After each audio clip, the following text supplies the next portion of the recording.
नहीं सुनबो। शादी के बात फाइनल भेलै हमर यारवा रे। अइतै बारात छिकै मंगल के मरवा रे।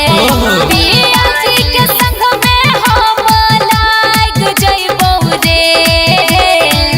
पिया जी के संग में हम लाग जइबौ रे।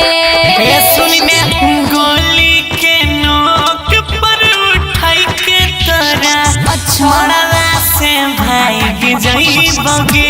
ये छटिया गोली के नोक पर उठाई के तोरा मरवा से भाग जइबोगे।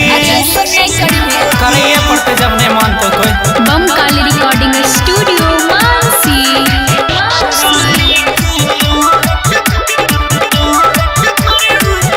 अभी तो खेल शुरू हुआ है।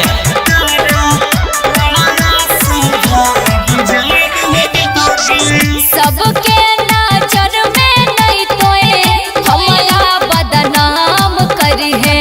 शादी में आई के उल्टा सीधा नहीं काम करी है। भाई छही धोखा हमारा बुझिए नहीं छोड़ देबा। सजल मर करी दीजिए आई के सब तोड़ देबा। नसीब में लगाई के रहे हम आग जइबौ रे। नसीब में लगाई के रहे हम आग जइबौ रे।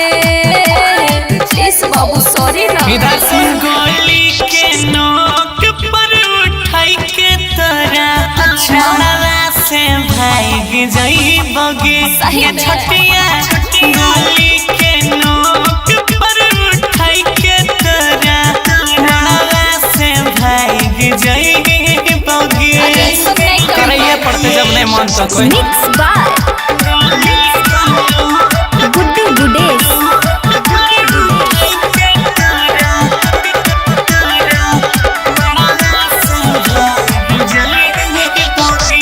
दिलियो नहीं धोखा बुझे दिल से मजबूर छियो। झूठी। मैयो बाबू के आगे मोलिस मजबूर छियो। कोई मेरा ही वादा सुने सातो जन्म के गे। भूलता नहीं गौरव तोहरा दिहल जखम के गे। तोरा दिल पर नाम ने हाथ जइबौ रे। तोरा दिल पर नाम ने हाथ जइबौ रे। बुझली रे। गोली के नोक पर उठाई के तोरा मरवा से भाग जइबोगे। सही ये में। छटिया गोली के नोक पर उठाई के गुड्डू लाके तोरा भाग जइबोगे। सब नहीं करी। गलत आदमी से पंगा ले ले। बम काली रिकॉर्डिंग स्टूडियो मानसी।